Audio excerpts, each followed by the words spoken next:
So, para gawin yung pattern na sinend mo, bale ganito siya muna. Since, tawag ito, pre-practice ko muna siya bago gawin ulit. Pero ayan, ayun yung nagawa ko. Ayan. Pero ganito siya. Diba yung pattern na sinabi mo is, wait lang, tawag ito, ayan siya. 45 degrees, tapos yung isa naman is 60 degrees. So, bali, pero same lang sila ng pattern as pag in-observe natin. So, bali, ganito gagawin.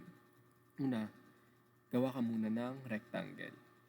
Tapos, ayun, rectangle. Tapos, try natin gawing, ito yung pipindutin mo, ito.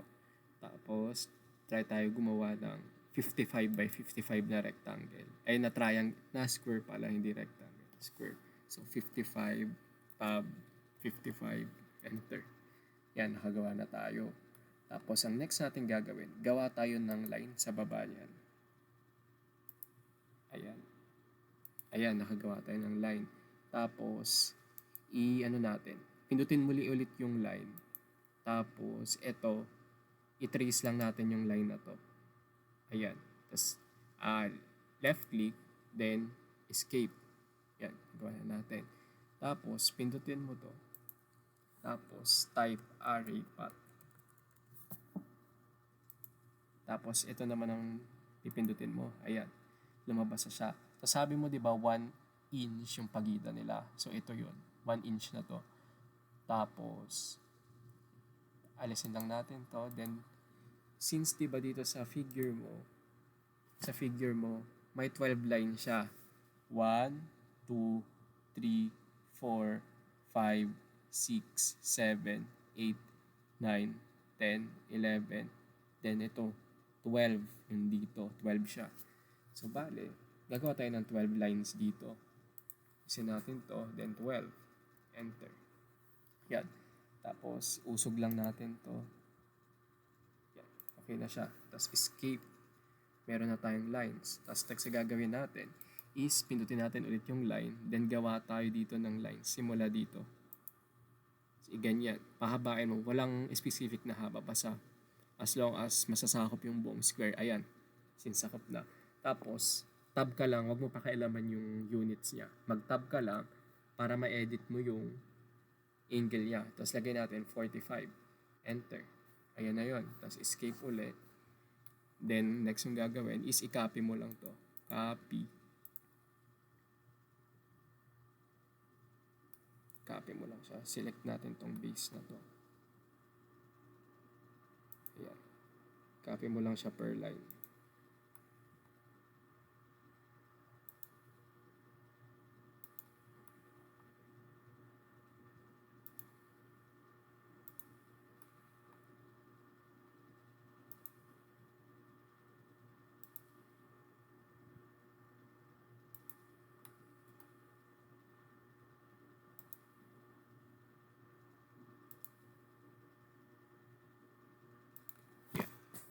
Ayan, tapos na siya. Tapos, i-select mo yan lahat para makagawa tayo ng mirror. Viewpoint mirror sa sa mga lines na to. Tapos, select mirror. Tapos, select mo tong base point na to. Tapos, ayan. Yan. No, ayan. Makagawa na tayo ng mirror. Tapos, select mo lang tong buo na to. Then, move. Move mo lang siya dito. Yeah. Tapos, since, di ba, ang figure mo is may pa-pattern na paganyan, paganyan, tapos paganyan. Gayahin natin siya. So, kuha tayo ng trim. Tapos ito, tatlo pababa. Ay, mali. Dapat dito tayo mag-start. Tatlo.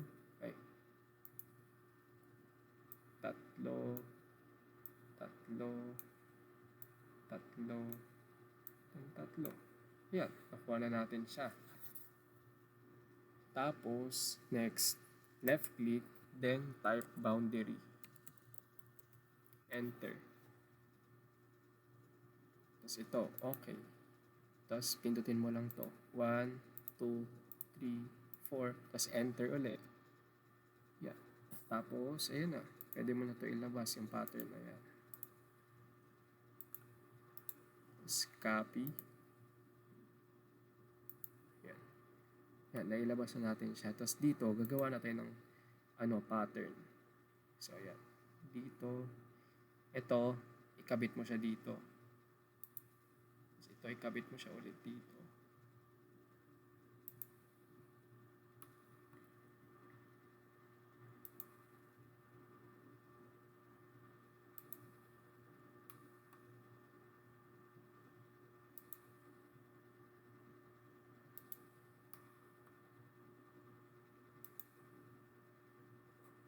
Escape na. Okay na yan. Tapos, yan, nakagawa natin ganyan. I-select natin itong buo. Tapos, copy ulit. Tapos, ito gawin natin base point. Yan. Tapos, dito mo siya ilalagay. Yan na. Dito mo siya ilalagay. Yan. Tapos, pataas lang ng pataas.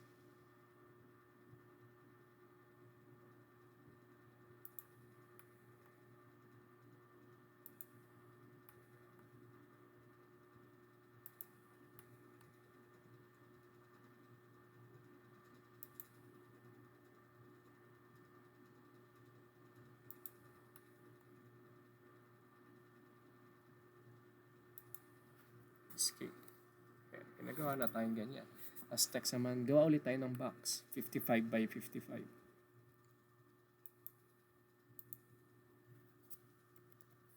Tab 55. Enter. Ayan.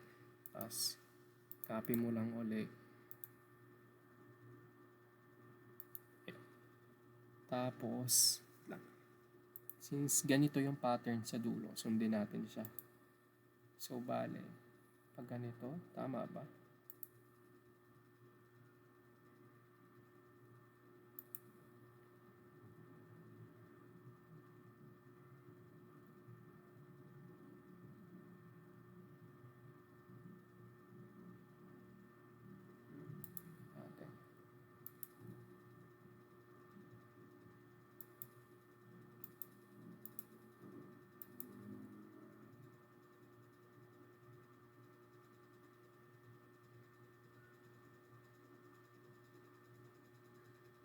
Okay. Tama. I think tama na to. Ayan.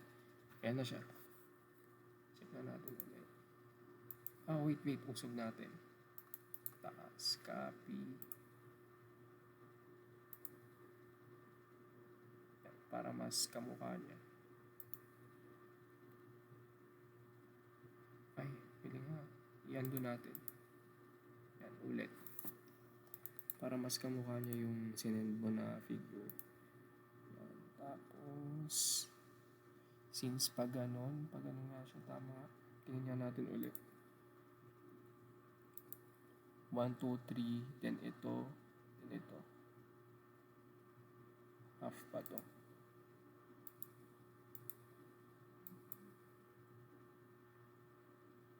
Ito, ayun.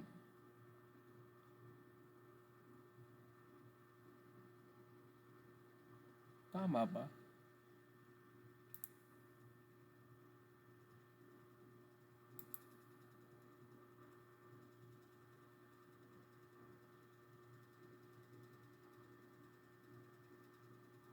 Ayun.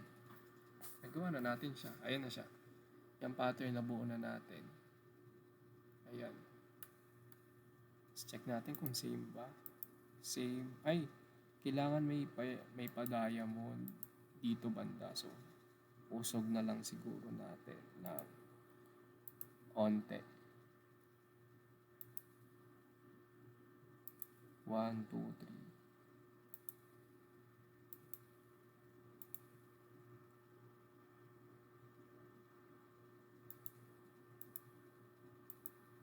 Usog na lang natin to. Mas aesthetic kasi kapag same siya. Ayan. Tapos, delete na lang natin to.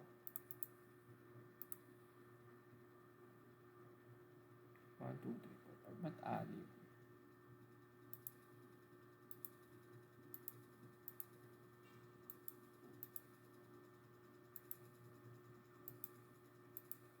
Ayun na siya, nabuo na natin. Yeah, after natin mabuo, lang, paano mga to isang out? Ayan. After natin siya mabuo, magti-trim-trim na lang tayo. So, trim natin. Trim natin lahat ng nakapaligid.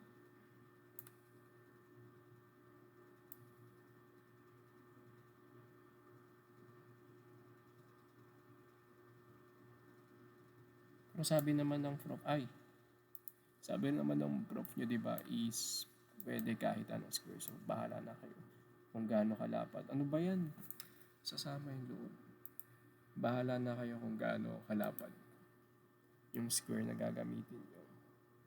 Pero ayan, 55 yung ginamit ko. 55 yung ginamit ko.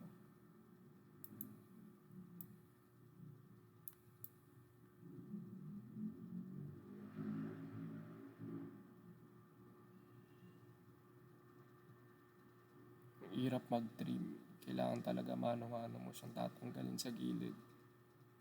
Ayan. Tapos, yan, unti-untiin mo lang siya. Para di madama yung sa loob.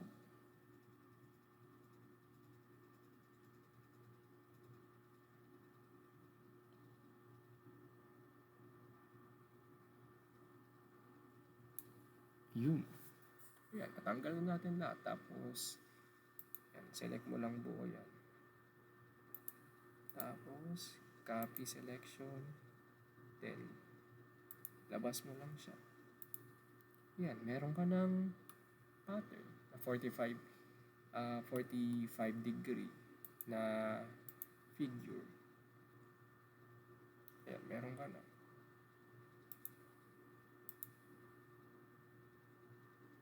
Yan, 45 siya.